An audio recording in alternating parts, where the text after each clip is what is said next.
Hello, good evening, everybody, and welcome to episode 90 of the Below the Yellow Line podcast. I'm your host, Joe. I have Justin with me tonight, and Danny will show up later tonight. That's if he wants to. It's the off season, Yeah, motorsports, but we did have one more event. yeah. It happened in Japan. Justin, what happened? It was the final event of the Super Formula Championship. If you don't know what the Super Formula Championship is, it's basically people call it a world class series other than Formula One because it is a competitive series. It's not the Mercedes dominating. No, it's a competitive series, really competitive, and it showed that the season was competitive. How many points separated the top four in the final championship? 12 points between the top four. The top two were separated by 2 points. It was really a close championship. And for the third time of his career, Naoki Yamamoto won Super Formula Championship at the age of 32. Yep. Yamamoto also won the 2020 Super GT Championship in that thrilling final straightaway pass when the team Kunimitsu Honda passed the Tom's Toyota on the final straightaway at Fuji. It just seems like exciting racing. It's never out of the picture when it comes to racing in Japan. But Ryo Hirakawa did finish second, just 2 points behind Yamamoto. Then for third and fourth tied, actually winning the tie for third was Sho Tsuboy over Nick Cassidy. Nick Cassidy, perhaps New Zealand's best up-and-coming driver in the conversation of Formula One. About 5 years down the road, we might see him in F1. Speaking of F1, big news over the past week with one driver in particular, and that is Sergio Perez. We discussed numbers of times how a driver with impressive stats can go 190 Grand Prix without a win, broke through in the second to last race of what we thought was the second to last race of possibly Checo's career in the foreseeable future for F1. And now he's got a ride. Yep, he'll be running for Red Bull in the second seat alongside Max Verstappen, which people said, oh, Albon was just not a good driver. I'm like, I know Albon's going to be the reserve driver now for Red Bull, but the thing is, Max had a better season, but also it's like Red Bull had, hopefully, like the thing about Red Bull, I've seen in past years, they struggle to focus on two drivers. I've seen them focus on one driver sometimes, and they don't win championships because of it. Because their last championship was with Sebastian Vettel, 2013. Yeah, 2014. Ricardo actually beat Vettel in points, but Lewis Hamilton, the Mercedes, that's when the Mercedes dominance started. Exactly, and they've been undefeated in constructors and drivers' championships since then. As far as Red Bull's concerned, I think the bigger picture isn't really much the driver lineup, but where 2022 the regulation change. Exactly, the regulation scheme will change. Yeah, and the manufacturer Honda will no longer be an active engine supplier in Formula One. Yeah. And Honda, when they returned as an engine in F1, had one of the shakiest and most controversial restarts to a tenure in F1. Oh my! I remember that the slow McLaren, the Honda engine, especially Suzuka, of all places to say that at home. Alonso says that on the radio, that it was slower than a GP2 engine. Yeah, that's right. Yeah, Honda. The 2015 was the 2015 2016. The McLaren Honda was not a fast car. Not at all. And the expectations were really high for McLaren Honda when the announcement was made. McLaren Mercedes Yeah. seemed to fade as Mercedes focused on their own team. By the time Hamilton and Rosberg just went through the roof with performance in the turbo hybrid era, it seemed like McLaren Mercedes were less effective, and then they went to Honda, and possibly the return of Honda in Formula One could be monumental. It just wasn't meant to be. But they did improve when moving with Red Bull in 2019 and Max Verstappen delivering their first win in about 12 years since not Red Bull, since Honda as an engine won last in F1. But now that they're leaving Formula One, what will Red Bull do for 2021? I think their best solution, personally, my opinion, is just focus on your two drivers. You have two veterans in the sport, and one season to put together to defeat the Mercedes, whether that be in qualifying or on the racetrack and race day, getting the fast slaps. Well, it just depends about how they build the RB17, which is their next chassis. But the W12 might be not bad, but like fast. People said the W11 was so fast. The W12 might be better. We'll have to see. And it depends who's in the second seat. Kind of know it's probably Hamilton. It's not that hard that we're like, yeah, he's going to be back. Because if Mercedes gets rid of the driver that won the championship over 100 points, that's kind of bad looking. I think only one person will determine who drives for Mercedes next year, and that is Lewis Hamilton himself. Yeah, because and by the way, Lewis Hamilton, speaking of Hamilton, the 7-time world champion, did win the BBC Sports Personality of the Year award in their banquet last night. So congratulations to Lewis Hamilton. Yeah. Yeah, basically Lewis Hamilton kind of carried Mercedes because Valtteri, it was so weird. Valtteri throughout the season was fastest in FP1, 2, 3, Q1 and Q2. Q3 in the race, it was all Lewis Hamilton. At Mercedes, it's like, it's like Lewis is just better in Q3 in the race, while Valtteri dominates everything else, but the Q3 in the race, he can't do anything compared to Lewis. It's the same thing when Lewis says, my tires are gone, does fastest laps. That's just so funny to see. Right.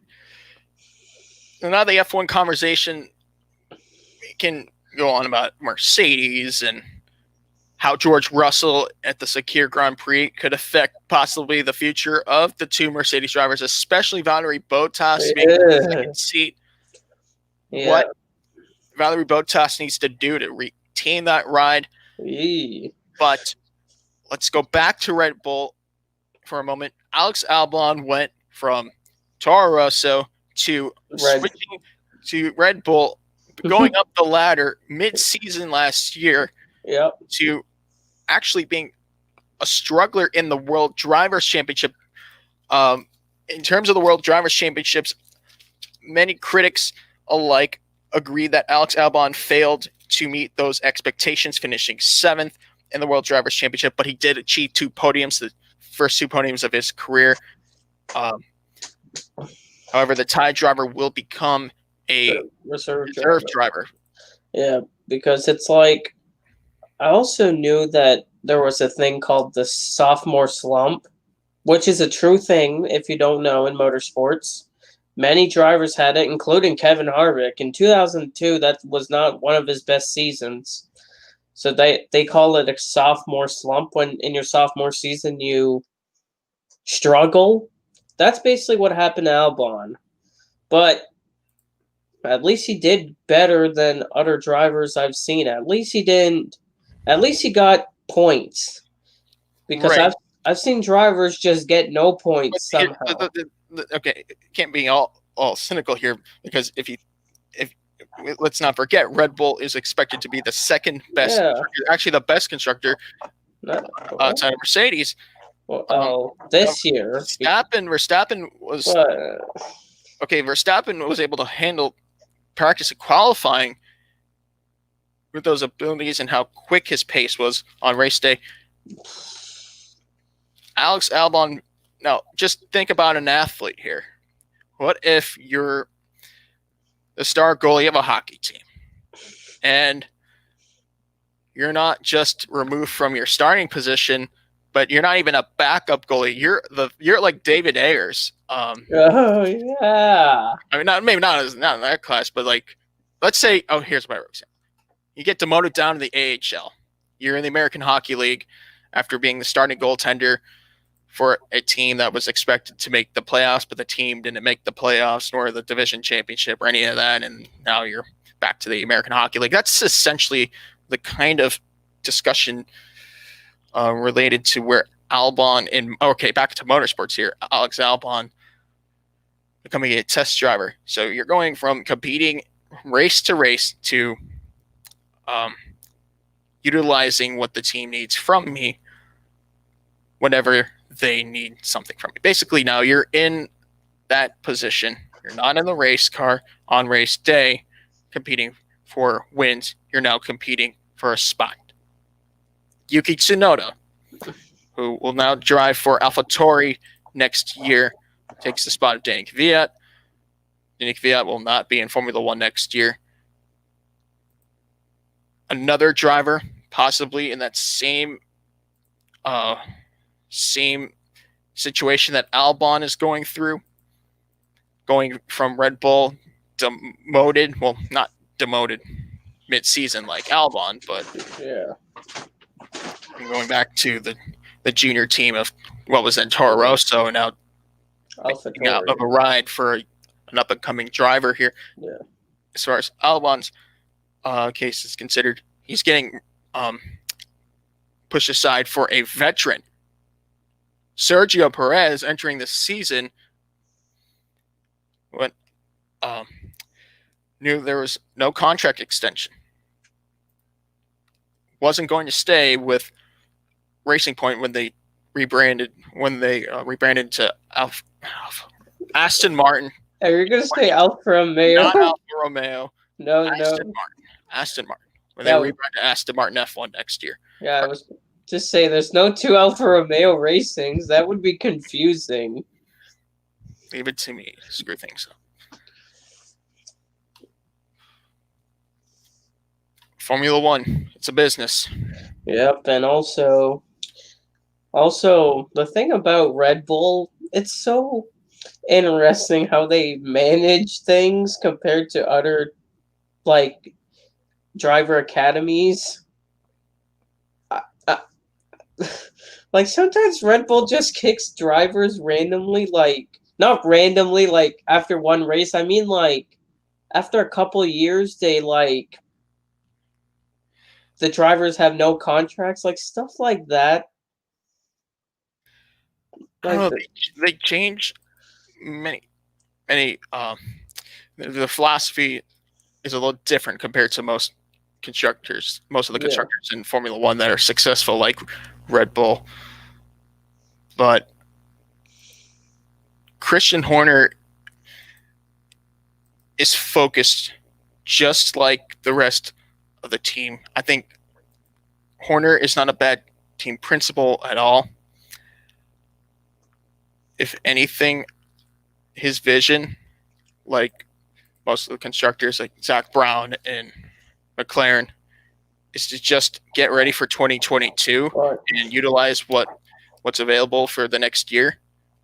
Because really the big picture is 2022, the new car. Yeah, but I think I know one reason they want 2022.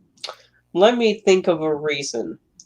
I think they want to end Mercedes' dominance because Mercedes. That's the goal. Yeah, like you have Lewis Hamilton just winning races, left and right just winning races. You had Rosberg for a while. Bottas was getting wins. Like the thing about Mercedes is they also have good engineers. Like Mercedes just has a big group of people that are really Like they really know what they're doing. And also that I remember that recently Toto Wolff got a 3-year extension of the team principal at Mercedes for, from 2021 to Yes, 20. Total Wolf. Yep, he's it's gonna be yeah, Mercedes is. People are saying, "Oh, Mercedes will lose speed." What happens if Mercedes is still better with new regulations? That's just That gonna was the be. one test Red Oh my! Bull failed. The expectations entering the turbo hybrid era were how could teams beat Red Bull and Sebastian Vettel from 2014 onward? And Mercedes, Mercedes, they found what to they were do. prepared before 2014 even happened, and then it just I guess talking. You have to less talk, more action. Yeah, What Mercedes did entering the 2014 World Championship. yeah. Like the thing that Red Bull people hasn't dropped the ball yet. They're still they speed just wise up to par. yeah. But also a thing that they have to do in the off season is prepare a good car. One, you can't do the Ferrari strategy, bringing the car with too much drag that loses pace on the straights and the corners. You got to bring a car that's well balanced or try a little bit less drag than normal. That's basically what Mercedes did. That's how they gained their speed on the straights. Because remember, also the DAS system that is banned for next year, so Mercedes can't use that. But Direct assisted steering for 2021. But the thing about it, it's like you gotta build a decent car. You gotta test it, gotta post fast laps. Like Mercedes, people still wonder why did Mercedes build that car? They thought Ferrari brought a good car this year. Like last year, they remember 2019 they had a decent car. They thought they brought something like that again. They didn't expect Ferrari to run sixth in the constructors and off the pace. Now, Ferrari Oof. did announce their test driver will be Callum Ilott, who finished runner-up in the 2020 Formula 2 Championship, Yeah. defeated by driver Mick Schumacher, who will be in Haas F1 next year. We'll discuss Haas in a moment, but Callum Ilott, a test driver in Ferrari's Formula 1 team, he was expected to be a driver full-time somewhere, whether that was Alfa Romeo or Haas. But Alfa Romeo, like, nope. Drivers. I never expected Haas them. with a clean slate of a lineup. Now, Haas, of course, will leave. This could actually intertwine with the discussion here in Callum Ilott due to the situation with Nikita Mazepin and the controversial upbringing of him to the team. But Callum Ilott, if he does become a test driver for Ferrari, what does that mean for Carlos Sainz and Charles Leclerc? Charles Leclerc has a contract through 2023. So he has a good contract. But Sainz, I don't know how long his contract is. We don't know how long his contract is. It's like the season has been so weird. Like, remember when Sainz was announced to Ferrari and people started making the jokes that Sainz was searching up how to be a test driver for Williams? Contract. How to have a test drive for Williams, like stuff like that. It's like I don't know how long his contract is.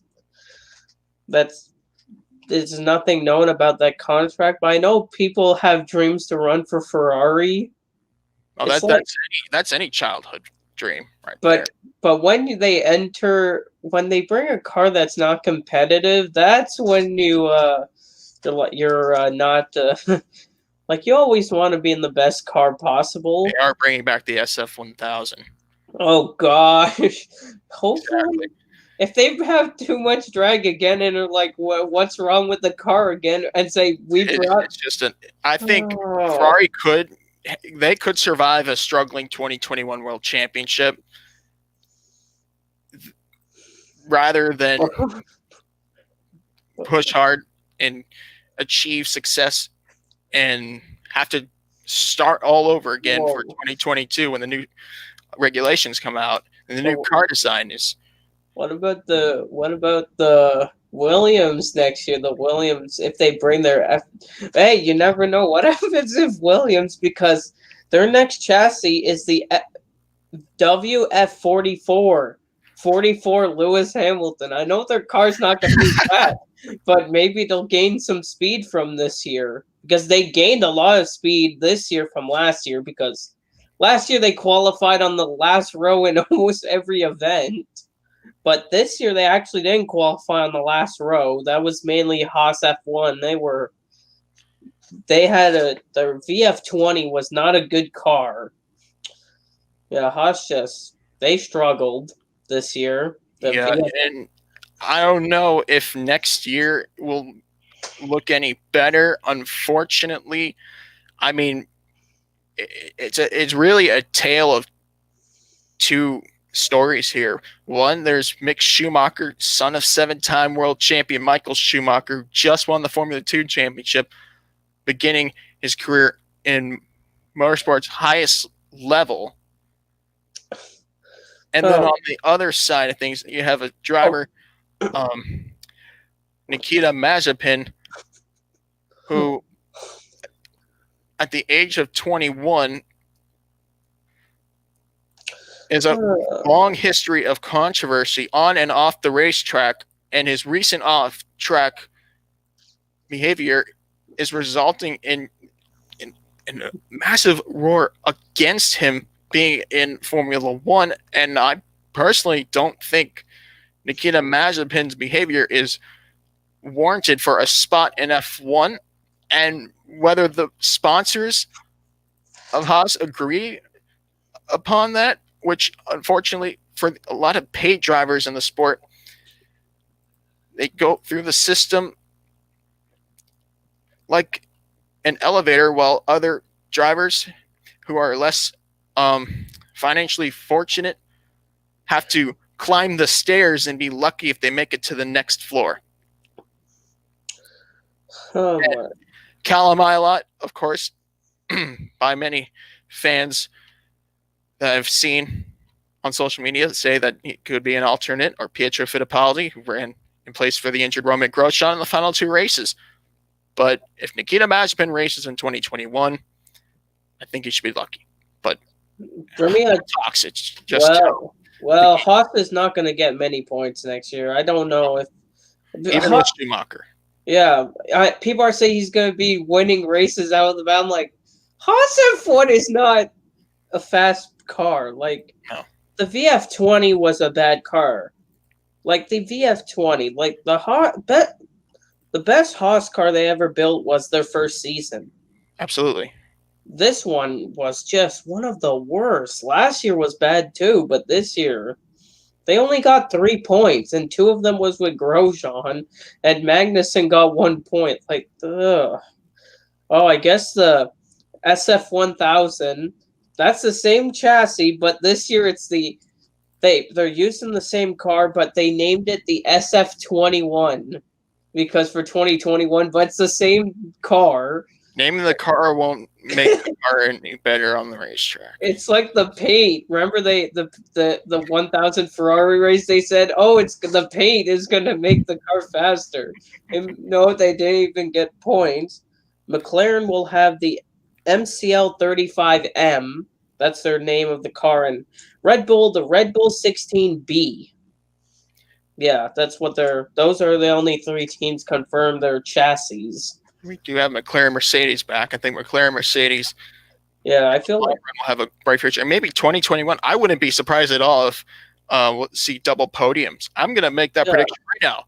Yeah, I feel this upcoming season, sorry to cut you off there, Justin, will feature 2 McLaren drivers. I don't know if that means first place, but 2 McLaren drivers will be on the podium at the same race in 2021. I could see that happen because the Mercedes power unit is fast. If people haven't noticed, if you're living under a rock, you wouldn't notice. But it's like the Mercedes, like, I know people don't like 23 race schedules. Like next year, F1 will have 23 races. Surprised if we even hit 23 next year. It says 23, but the thing is, there's a TBA race. Race 4 is TBA. Race 4 was supposed to be the Vietnam Grand Prix. However, this year I don't know what they're gonna put. Race 4 just says to be confirmed. Like, you can't race at a random track that it just says TBC. Yeah. I wonder, Lewis Hamilton could actually win more races than he usually can in the season. If they bring a fast Mercedes again, or faster, you might see Lewis Hamilton just pulling into... I just realized Lewis Hamilton next year could get 100 poles and 100 wins. He could do both next year. But I know fans don't want that. They're gonna be, no, don't do that, Lewis. But I think in the end, the best will be the best. If that's Hamilton again, or Bottas, or Verstappen. Verstappen is what? He's only 23 years old. Yeah. And has raced the majority of the 2010s decade. Oh my gosh! I just realized he's 20. It's kind of funny. I'm just realizing that he won his first race at the age of 18 in 2016. And that's... I just realized I'm 5 years younger than him. He's just dominating. He started in F1 before... He started in F1 before getting his driver's license. He was in F1 at age... 17. Yeah, 17 years old. He won his first Grand Prix at the age of 18. And his very first start in Red Bull. Oh, yeah. When the Mercedes... when the two Mercedes took each other out on the opening lap of the Spanish Grand Prix. Yeah, and Verstappen held off Kimi Räikkönen. Yes, Räikkönen did actually finish second. I remember watching that race. I was pulling for Räikkönen at the same time as I was pulling for Verstappen. Yeah. Because Kimi Räikkönen at that point was since Australia in 2013. Yeah, it's kind of funny how I remember everybody watching different things about Kimi Räikkönen, being confused sometimes on the radio. Like that one time Massa got a penalty. He thought he was getting a penalty. Yeah. All right. With that said, I'll move forward to the American open wheel series called Indycar. To discuss what is confirmed for 2021, we learned this week Dalton Kellett, the Stouffville, Ontario native, will drive for AJ Foyt Enterprises with four-time champion Sebastien Bourdais. The Le Mans, France native, will race in IndyCar full-time once again. Yep. Driving for AJ Foyt himself, the winningest IndyCar driver in history. Yeah, Kellett will replace Kimball in the number 4. Also, Colton Herta will move from the 88 to the 26, if people didn't know about that. Yeah, just saying. If people never knew, because people... Oh yeah, this was recent. Connor Daly will be back at Ed Carpenter, running obviously the road courses, plus... He will attempt the Indy 500. In a third entry for Ed Carpenter again, which is good for Connor Daly. Which Connor Daly did decent this year for Ed Carpenter. I feel like next year, Daly could do better than... I feel like he'll really do good this year. Yeah, especially in the 500, knowing how Ed Carpenter's team... Last year... Lots of speed in the race. Last year, in 2020, they didn't do the best in the Indy 500. Ed was many laps down after hitting the wall in the third lap. Connor Daly crashed. They didn't have a good race, but I feel like they will have a better race. Right, the Indy 500 will, as of December 21st, the Indy 500 is round 6 of 17 of the season. That change, of course, that I mentioned, was the Long Beach Grand Prix.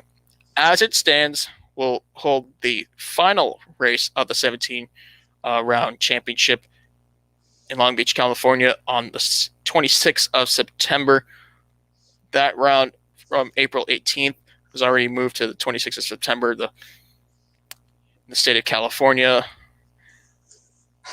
Hopefully we'll get a race in Long Beach. I think the Long Beach Grand Prix is one of the more undermined events, especially back in the time when they held Formula One racing. Oh yeah, on the West Coast. Oh yeah, I just remembered 75 days till the St. Petersburg Grand Prix, which is unknown times. They have the network. NBC will broadcast the first race of the season. Not NBC. It's gonna happen. It says NBC, but it's like 2019 NBCSN had that. Remember NBCSN? And I had to watch a stream from Sportsnet. I was like a minute, 10 seconds behind. I was like a lap behind. But hopefully Sportsnet does the better deal this year than 2019. Like, yeah, hopefully NBC doesn't change their mind for the race because it's NBC. They change their minds a lot. Right, and plus the NBC Universal Networks will have to cover the Olympic Games in Tokyo this year, which will definitely impact the TV which slots. Like, there is breaks for NASCAR. There's going to be a break between the Olympics. Xfinity, their only race that's not on NBC, NBCSN is Watkins Glen on CNBC, which people have CNBC, which is better than NBC Sports Gold. If that would be so bad if NBC would have done that, because NBC Gold, you got to pay for that, which is It's a thing, but you know what else is a thing? It's called piracy. Very easy to do. Not a crime like it was in 2005 in a 12-second trailer before putting in a DVD film. Yeah. But again, if you want to watch it the normal way, you have to pay like $60 or something. I just remember most of the Indy 500 practices are under NBC Gold. Exactly. It's like Sportsnet, where their deal of 2019, where most of them were on premium TV channels or on a premium website. Yeah. All right. So Connor Daly, son of Derek Daly, will attempt the Indy 500 in 2021 for the 105th running of the race. That's going to be awesome, for sure. Dalton Kellett, AJ Foyt, Enterprises, Leo Castroneves will attempt the 500 for Meyer Shank Racing. And the number 06, which is the reverse to the main number 60. Right. Harvey will run the full season, who used to be part of the McLaren program at his home in Britain. Tony Kanaan will attempt the Indy 500 for Chip Ganassi Racing, as well as the oval events. In the number 48. Yes, that car Jimmy Johnson will run the road courses in. People are wondering why Jimmy's not running ovals. I'm like, the ovals in Indy cars are not the safest compared to a stock car. Like, you know, we see NASCAR cars, not anymore, but used to go at Indy. We used to reach towards 200 miles per hour. Indy cars go 230. Jimmy Johnson's a rookie in IndyCar. There's just a learning curve he needs to accomplish. And if you think about Johnson, when he ran the Rolex 24 Daytona, the old Daytona prototypes were completely different. He had stick shifts. The cars were more like their like a street counterparts to what street cars were like in the 2000s. Not with the present day paddle shift cars that are in BOP affected series like IndyCar. Yeah, it's not like NASCAR, which NASCAR currently still has the H pattern until 2022. That changes to that sense. What is it called again? Next gen car. Yeah, it's like Sequential shifter. Yeah, like Supercars has. The only reason I know that Supercars has it, I played Forza 6 and 7 in Supercars, and I sometimes on board and I see the shifters, or I watch the Supercars races, which is sometimes kind of hard when when it's early in the morning, like trying to watch the Australian Grand Prix.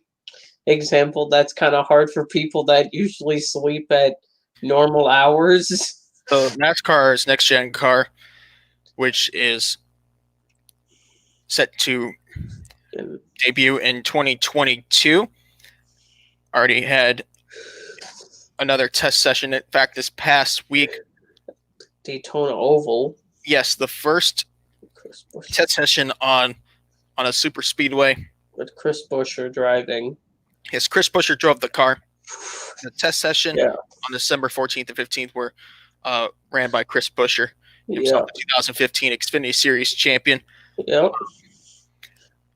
Test sessions were also held earlier this year at Phoenix Raceway with 2018 Cup champion Joey Logano, Eric Jones. Byron drove it at Auto Club. I remember that one. Custer also drove it at Dover, I think it was. Custer Dover on the 18th of August.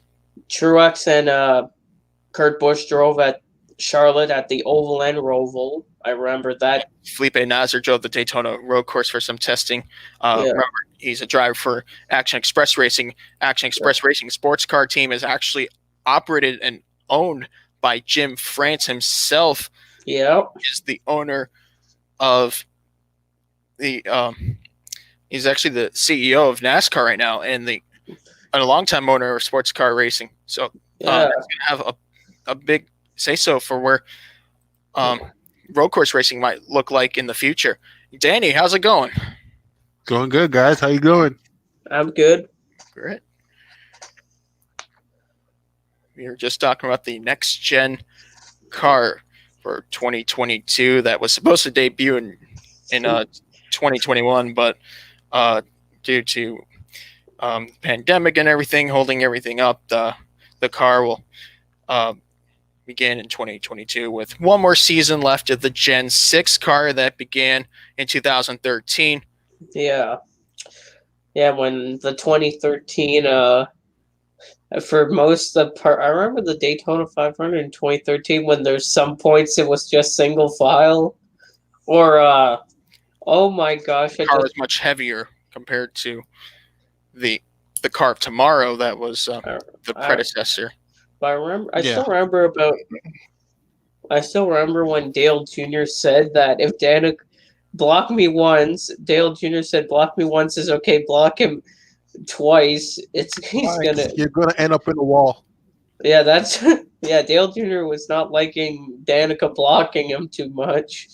Just Daytona 500, which Danica Patrick was the first ever pole sitter of the Gen 6 era.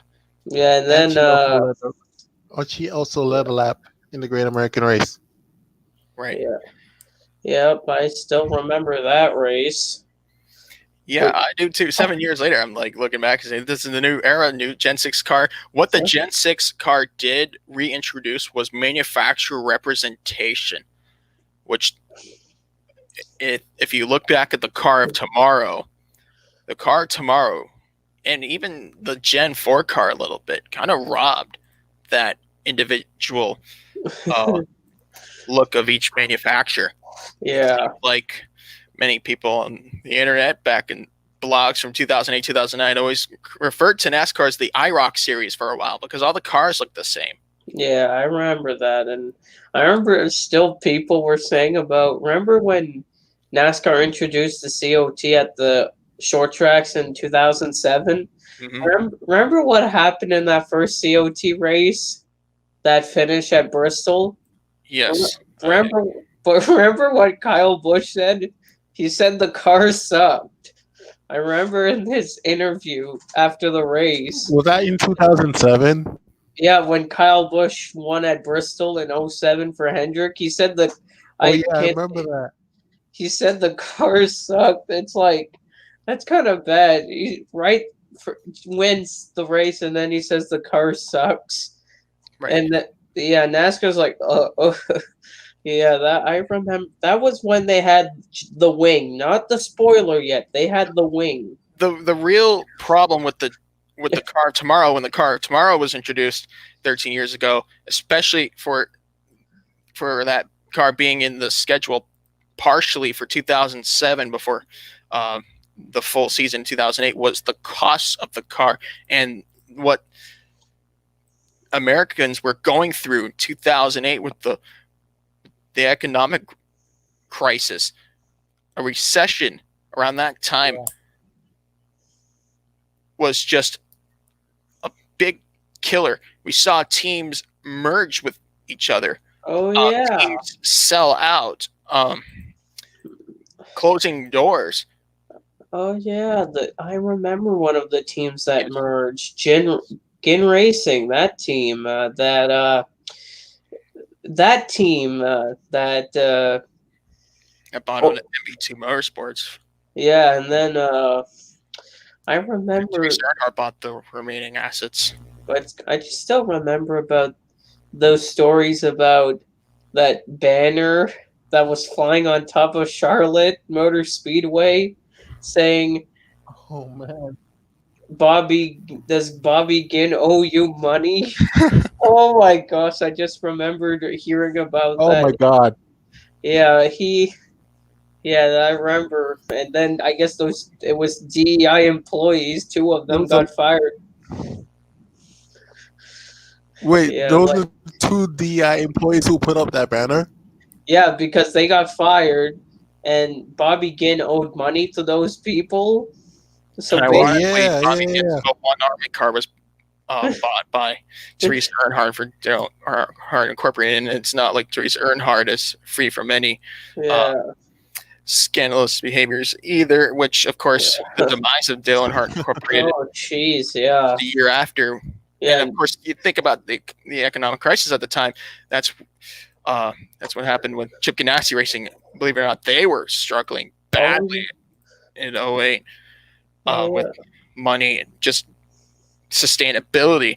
That the 2 manufacturers merged in 2009. I forget. Petty Enterprise is shut down. Yep. Going to be reopened in 2009 with the help of Ray Evernham, and then they bought out Ray Evernham. George Gillette, actually, who owned the Canadians at the time. Gillette Evernham Motorsports. It was a whole cost of, but if you think about the car tomorrow, when the car tomorrow came out, many people on the internet, looking back at blogs and comments on Racing Reference events from the year 2007, said, what will the teams have to do to stay in 2008, 2009? And the car wasn't perfect either. There were many changes of the wing. 2009, cars catching air on fast tracks. 2010, that car lost the wing. Well, no, Atlanta had the wing. Well, mid 2010, I meant. Yeah, but no, the thing I think one thing that NASCAR noticed about putting the wing back, taking out the wing, putting a spoiler, Atlanta, you don't expect somebody to get hit at Atlanta and flip over. Like, who expects a flip? Nobody's like, oh, I'm here at Atlanta to see a flip. It's like, no. Brian Keselowski's car blowing over was a very... Yeah. I mean, the nature of the crash itself was controversial enough because it was retaliatory. Yeah, but... That's another story, but the car itself taking off at such speed was also... It was just a catalyst for the removal of the wing. I actually did a science fair project about that in 5th grade. But aerodynamically speaking, the car had lots of problems. But the best news about the car was actually what happened in 2008. The biggest test the car passed was definitely the crash by Michael McDowell. Oh, yeah. Texas, qualifying at Texas. I was about to say Talladega didn't have the crash. No. But Texas. I remember just that car snapped so violently. It was flipping. You don't expect somebody to hit the wall that hard flipping. And Michael McDowell got out of the car okay after flipping. But the nature of McDowell's crash, of course, was in qualifying, so high speed possible. Now, he did start the race, which meant that McDowell had a provisional. Yeah. Michael Walter Racing did struggle to make races in the predecessing year, so McDowell had a lot of expectations to make. He hit the wall like over 185 miles an hour head on into a safer barrier, which was at the time still a new concept to put safer barriers on the racetrack. Yeah. The styrofoam wall protected the impact. The taller body of the car of tomorrow protected the roll cage and the roof itself as it rolled down to dissipate that energy, which was the reason for McDowell walking away. Just remember, that was actually McDowell's second start at MWR. Exactly. His first start was the week before at Martinsville because Rudeman moved to the 44 at Martinsville. Retired. Yeah, so that's why they moved Rudeman to the 44, and they had Michael McDowell in the 00 car. Interesting. I mean, there's a learning curve. The next gen car won't be perfect. Yeah, because one thing just ignore Twitter. Ignore what Twitter has to say about the car. Oh, the car, it sounds cool. It's going to be amazing. Well, but there's the also green flag drops at Daytona next year. Well, actually not next year, but 2022. 2022. It's almost next year. Like people are saying about this that one lug nut, that's so bad because single lug nut cars for about over 25 years. Nothing is new with that. But the thing is, people want 5 lug nuts, but I'm like, maybe 1 lug nut will be faster than 5. Faster pit stops. Yeah, than before. Usually not. Yeah. Yeah, because and truth be told, it looks way better on the car. Yeah, I've seen how the tires look. They actually look. It looks really good. The cars actually. I also noticed that people haven't noticed. I remember when Kurt Busch was testing, there was a video of the car sound. The car actually sounds pretty good. It sounds not like now, but it sounds like a better. Like the engine sounds. Kind of sounds like a GT2 car. Yeah, it sounds like more different, but at least the car. Like I don't want a car that looks bad, like in a design. It looks great, but there was no manufacturer representation yet. It's still a generic car. Yeah, but what about the transmission? A 5-speed sequential transmission. So, hear me out here. NASCAR cars in the Cup Series have always used the 4-speed H pattern manual transmission. Yeah. Next year, it'll become actually, it's a 6-speed transmission. 5 or 6-speed. They're still it's still debatable. Wait, are you talking about the next gen car that's coming in now by the transmission? Yeah, it's gonna be a 5-speed because I had already seen it on Chris Buescher's tachometer when he was testing. He only has 5 gears. Yeah. It's going to be interesting seeing that because usually I remember it's going to be interesting also for like graphics, like TV graphics. Instead of showing like, usually, they show like your gear you're in. Like you would see 1, 2, 3, 4. Sometimes you would see the reverse gear. I don't know who would put in reverse. That's if they crash, but it's like you're going to see 1, 2, 3, 4, and then 5. Like. Right, because a manual car, there's like no graphics with manual cars, just whatever the gears put in. It's not like a screen or anything. But you're not going to put it in reverse, I don't think. No. But like, if you think about it, the H pattern shifter, I mean, I'm a big fan of the manual transmission. I hate to see it go. I think, is NASCAR ready to go to leave the H pattern shifter and do what supercars have been doing for like the last 8 years and just run run a sequential shifter. I'm wondering Maybe because, it is the time to change. but I'm wondering, is there going to be less broken transmissions with the new shifter? I honestly think the new transmission, the new sequential transmissions that are coming into these cup cars for next year. No, not next year, 2022. I think it's really I think it gave me some confidence as a Yeah. fan to see these drivers using a sequential instead of an H pattern, because Yeah. one thing for sure, that is for certain, when you are using a car with an H pattern, you're most likely to miss a gear. That is true. I remember. I've seen so Dale many. Earnhardt Jr. at Pocono. Oh my! I remember. He did that in practice and in the race.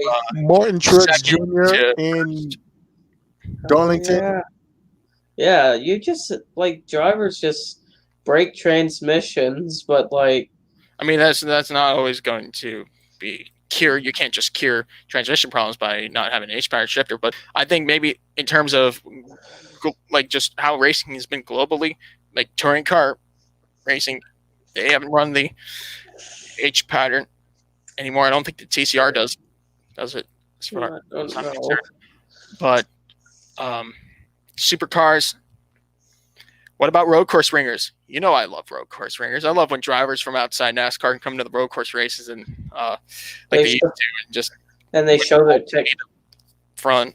And they show their techniques at racing, because they do different techniques than normal drivers. Remember Ricky Rudd? He was the first driver to have the foot cam. He did the heel toe technique, which was just so impressive. Like, he would do that footwork like people. Very foreign to the NASCAR viewer. Yeah, it's like you don't expect a normal driver to do that, but road course ringers. What about the 2021 NASCAR Cup Series schedule? With the next gen car for next year, the way this upcoming season will look like with the new road courses, new tracks, especially tracks like Circuit of the Americas. Oh yeah. Like National Super Speedway, Road America. First time Road America's having a NASCAR race, and another track, the Indy Road Course. I know they run the Indy Road Course. That's an interesting track. I know this is a video game. NASCAR Heat 5 is a video game, but I played the Cup, Truck, and Xfinity series there, and I actually like the layout of the Indy Road Course is a really good layout. I like how it's laid out. The racing is that the Xfinity series race that was there was an interesting race. It was chaotic. Yeah, it's like the Indy Road Course is a good track. People it's not like the Oval, which recently the Oval's been stuff happening. You know me from NR 2003. You know for sure I can't, for the love of God, I can't drive on the Indy Oval. I'm terrible at it. In a stock car, 4 turns, it just tires suck. And I guess playing a video game may understand the U.S. Grand Prix controversy in 05 with tires. The track wasn't really made for stock cars. What? NASCAR Heat 5, they made Poconos so bad that my car plows in turn 1. I gotta go 140 to make the corner, and everybody's going 160. I'm literally locking up into turn 1. Poconos tricky triangle, 3 different turns. But they made Phoenix so bad that I'm so tight in every corner, and the AIs are just passing me for positions. It's yeah. All right. Speaking of racetracks, Long Beach, we mentioned no Long Beach Grand Prix in April. Tentatively speaking, the race will be held in September this year. That's if we get any green lights. It just all depends. In 10 months' time. It just depends because people said, "Oh, I'm looking forward to 2021," but we don't know what's going to happen. You can't predict on December 21st. You don't know what's going to happen because there's nobody with a magic crystal ball predicting the future right now. Or there's no time machines. We don't have a time machine to time travel yet. That doesn't exist yet. Speaking of NASCAR, we learned this past week that two drivers, Timmy Hill and Chad Fincham, will return to MBM Motorsports, team up by Carl Long to attempt the 2021 Daytona 500. Timmy Hill was successful in making the race, however, Chad Fincham fell short. But duel. Also, in that thing, I heard another thing about that second MBM car. Stephen Light will run 8 races part-time in the Cup Series in that second car. And also, Chad Fincham, Timmy Hill, and Stephen Light will run for Carl Long in the Xfinity Series again. Stephen Light, the 2012 Cup Series Rookie of the Year. By having not much competition. Like I remember when NASCAR Rookie of the Year fields were so. I remember they were pretty bland for a short time after Montoya won in 2007. It was like a struggling rookies. Oh my god! Yeah, remember when Kevin? Well, remember Kevin Conway 2010? Stuff like that. It's just Andy Lally won it in 2011. It's just, it was not a good rookie classes. Anyway, you still win the Rookie of the Year honors for being the best rookie of that season. And I think Stephen Light is a respectable veteran driver. Yeah. To run part-time next year. Well, not, I still remember, oh my gosh, remember the, remember at the Roval when Riley Herb spun out? The driver that hit him, Stephen Light. Then the next lap, under caution, Stephen Light hits Justin Allgaier. I remember just Stephen Light being getting into cars under caution. It's like, where are you going? The track was pretty much soaking. Yeah, but he I saw him in the wheel, like people are just like, what is he doing? It's like, it's been also more Xfinity news if people have not paid attention. Jeffrey Earnhardt will drive full-time for JD Motorsports in the number 0, which is good for Jeffrey Earnhardt.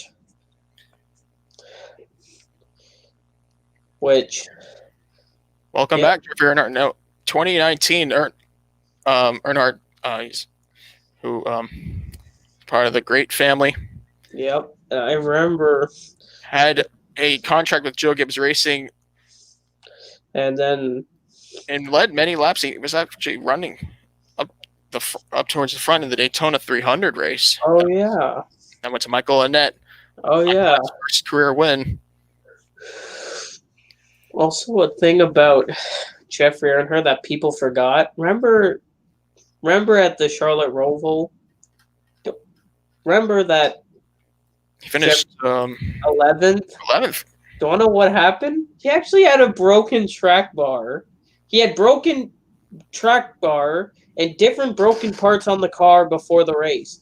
He ran the whole race with broken rear end and finished 11th. That's just under treacherous conditions. Yeah, it's like the time that Bailey Curry. Remember when Bailey Curry ran the whole Darlington race in the spring with no brakes at all? Which I don't know how you do that. Run Darlington with no brakes. It's hard enough to run that track with brakes. But the thing is, then how'd you get to pit road without brakes? But he made it work around to complete a whole race with no brakes.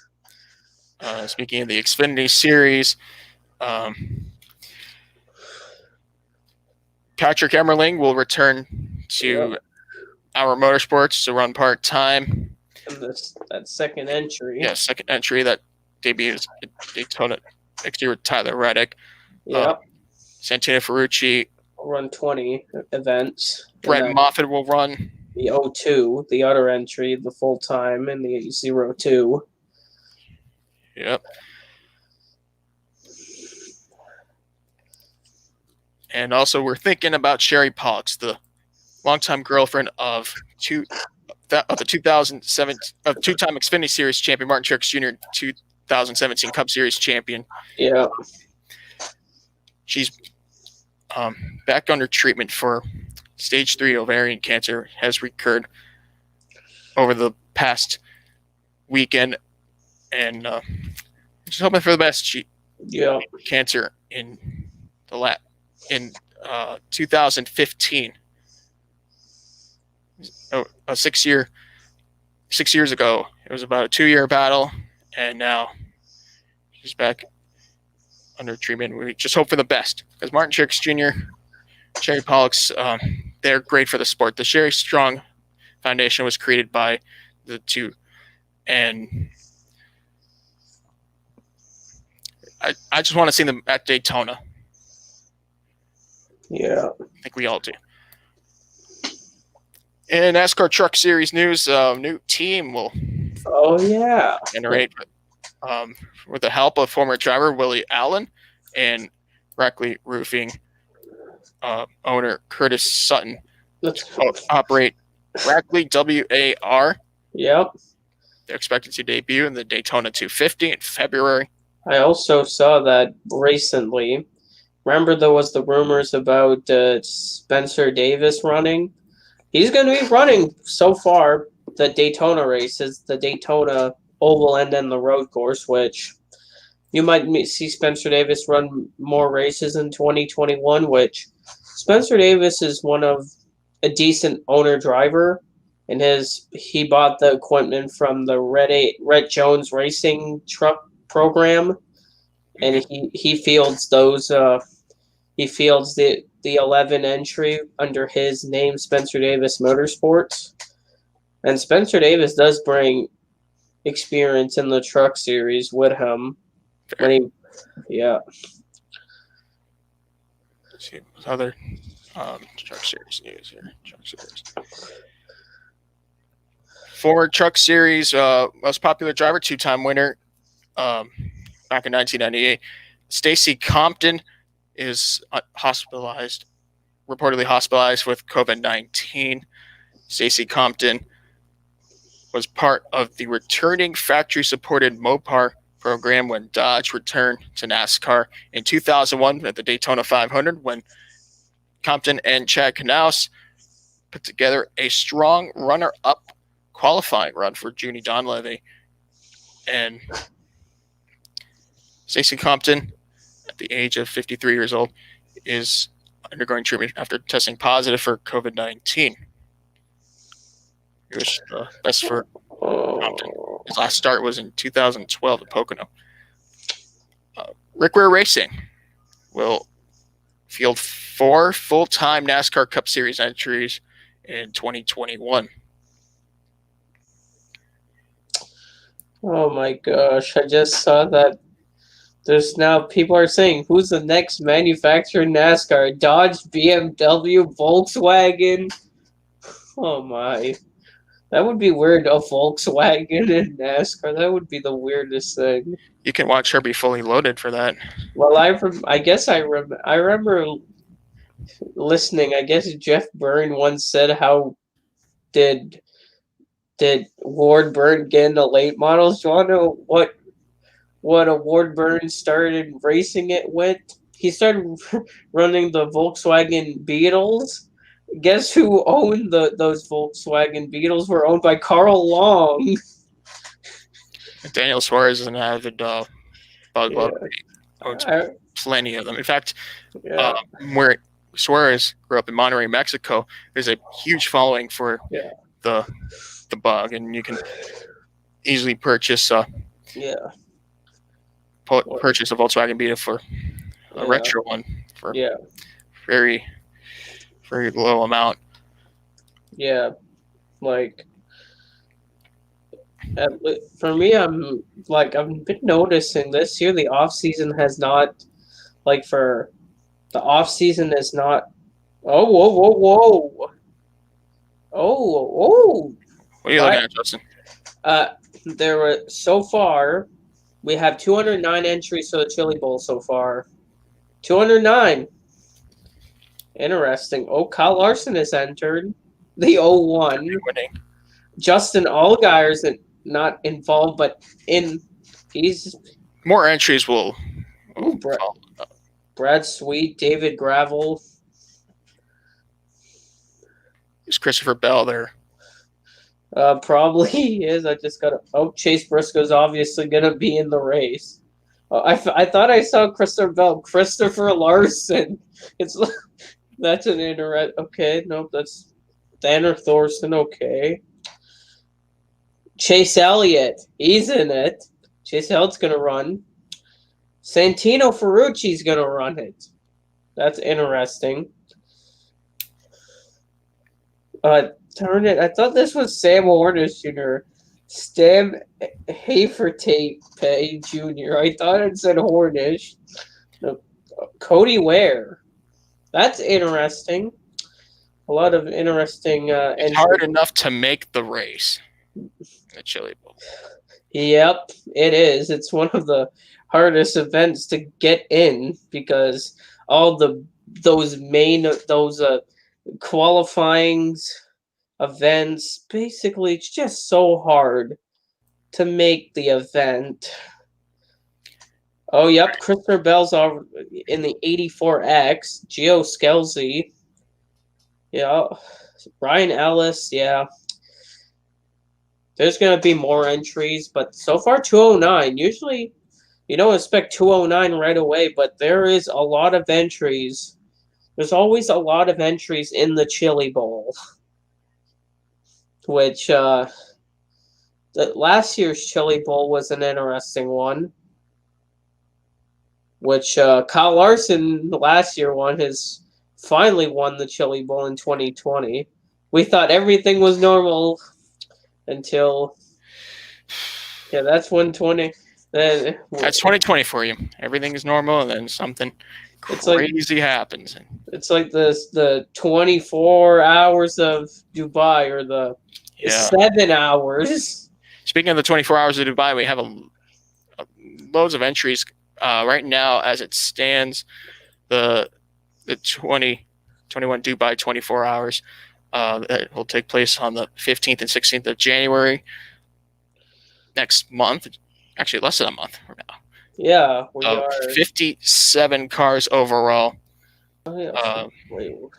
Many drivers are not confirmed yet, but I'm sure once the list will expand as well. There are many teams that haven't signed the dotted line yet. I think we'll have a lot of entries, and especially the Rolex 24 Daytona, the 4-race Asian Le Mans Series has a record-breaking entry list. The GT3 field will be stacked. Drivers to be determined. The first rounds will be on the 4th and 6th of February at Yas Marina Circuit. All 4 races at Yas Marina Circuit and Abu Dhabi for the Asian Le Mans Series Championship. That begins in February, 1 week after the Rolex 24 Daytona. Yep, and so you said about so when's that? So that's 1 week after the Rolex 24 at Daytona will be on the 30th and 31st of January. Yeah. There. Then I just realized. Then after that, there's that event at, what's it called, Dubai. Of the 6 hours of Dubai, an exhibition race. And then after that, I just realized that's when NASCAR restarts on the 9th of February with the Clash. I know the Clash is on a Tuesday, which if I work because I don't have my work schedule in February. I only have till January 2nd. If I work in the afternoon, I could watch that at night because it's a night race for the Clash.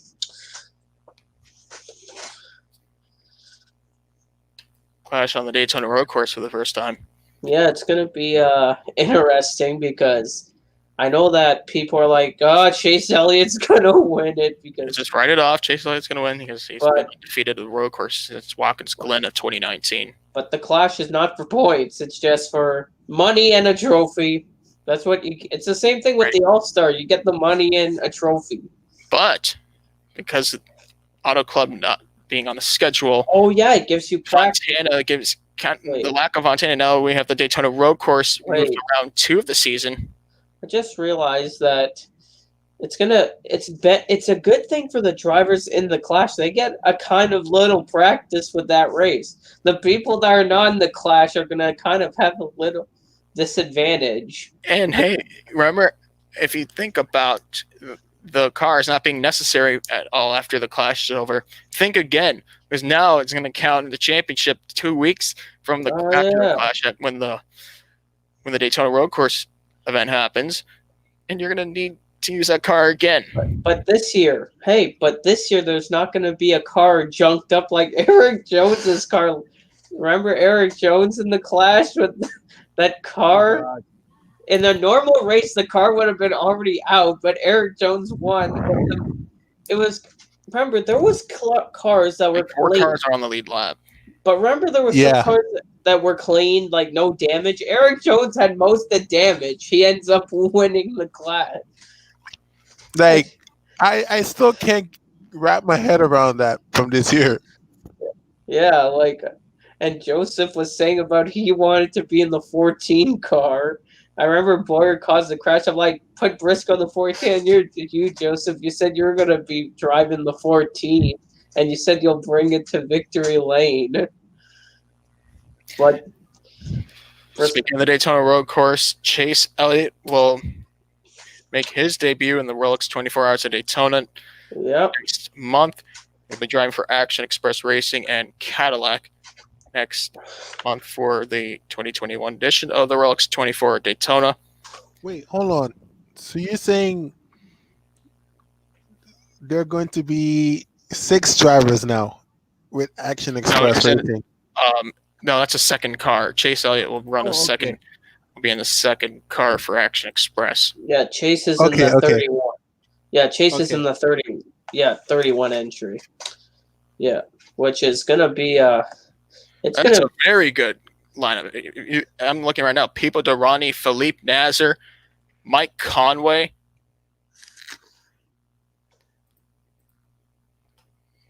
That's awesome. I think they have it down packed. Yeah. Another news: Lexus RCF GT3 program. Factory-supported Lexus RCF GT3s will no longer apply in 2021, as Toyota announced in the past week that they will only focus on Asia Pacific and North America for their Lexus Motorsport programs. So, no changes for IMSA. Speaking of IMSA, Foster Sullivan Racing will continue without AIM Autosport next year. Yeah. How about this? Porsche announced their return to overall winning competition.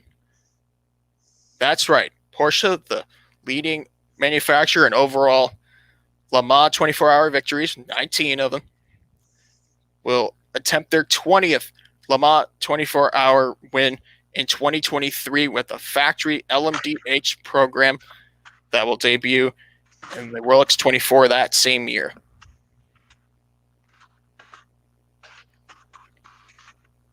Yeah.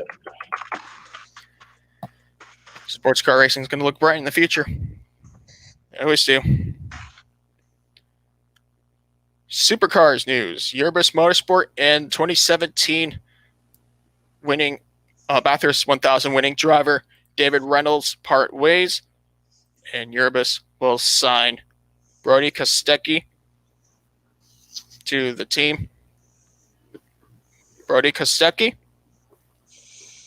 who is from the Kostecki family, big-time family in racing, will drive for Erebus in 2021 with the Penrite Racing sponsorship.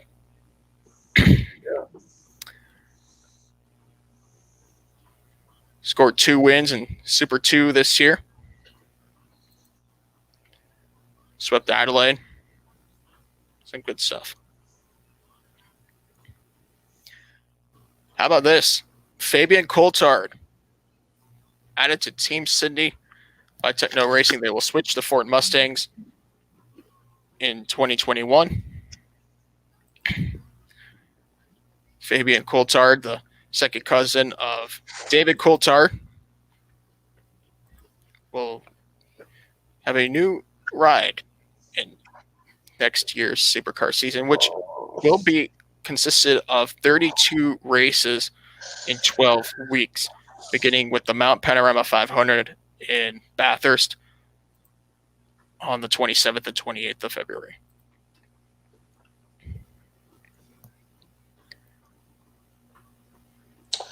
Oh my gosh. Jeez.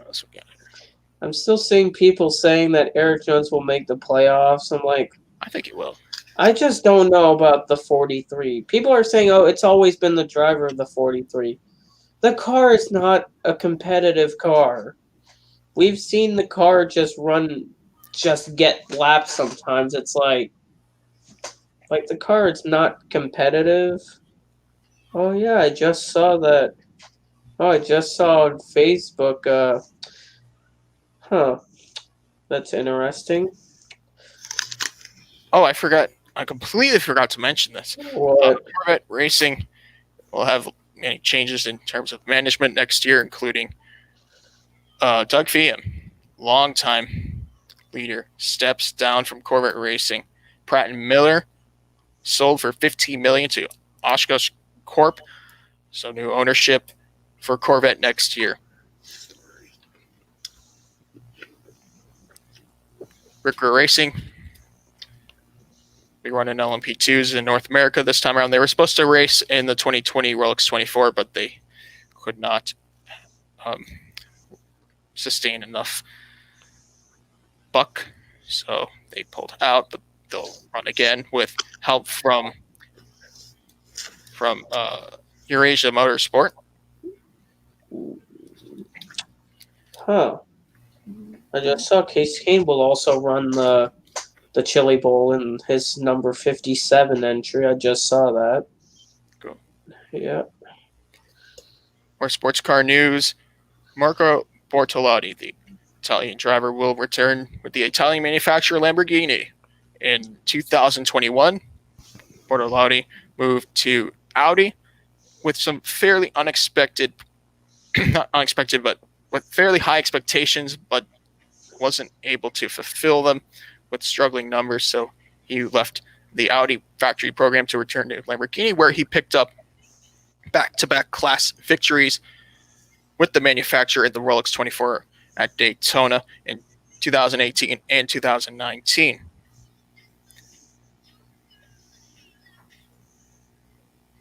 Let's see here. Alex Zanardi. How about this? Alex Zanardi responding to stimuli treatment months after a near fatal accident in a hand cycling event back in June, when Zanardi was hit by an oncoming vehicle, and the two-time IndyCar champion is making great progress. 5 months after his accident in a facility close to home in Italy. So the former F1 driver and the multi-time Paralympic gold medalist is making great steps to recovery. In F1, Lewis Hamilton won the BBC Sports Personality of the Year award. Yep. That was hard to debate. That's awesome. Yep. So I think this wraps up the podcast, and next week we'll be back for another off-season episode for the 91st episode of the Bully On Podcast. It'll be the last episode of 20. Wait, Wait, also, I want to say this is the last podcast before Christmas. Christmas is in 4 days. Yeah. It's Merry Christmas. Happy holidays. Yeah. Happy holidays to everyone. We'll be back for episode 91 for Danny and Justin. First of all, you guys doing anything for Christmas? Just spending time with family.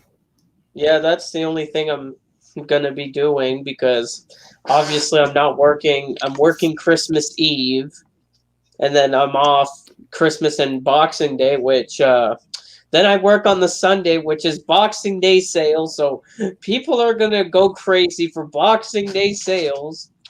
Boxing Day sales. People love those deals. It's like Black Friday for Canada. It's like my dad once was at Best Buy outside at 3 a.m. waiting for the store to open at 6 a.m. to get a TV. He wanted a flat screen TV. That's what people do. They just line up there and wait till the store opens. Yeah. All right. So, Merry Christmas, Happy Hanukkah, Happy Kwanzaa, Happy Holidays. We'll be back for one more episode of 2020 in the Below the O-Line podcast, and then we'll be on to 2021, on to hopefully better and new things.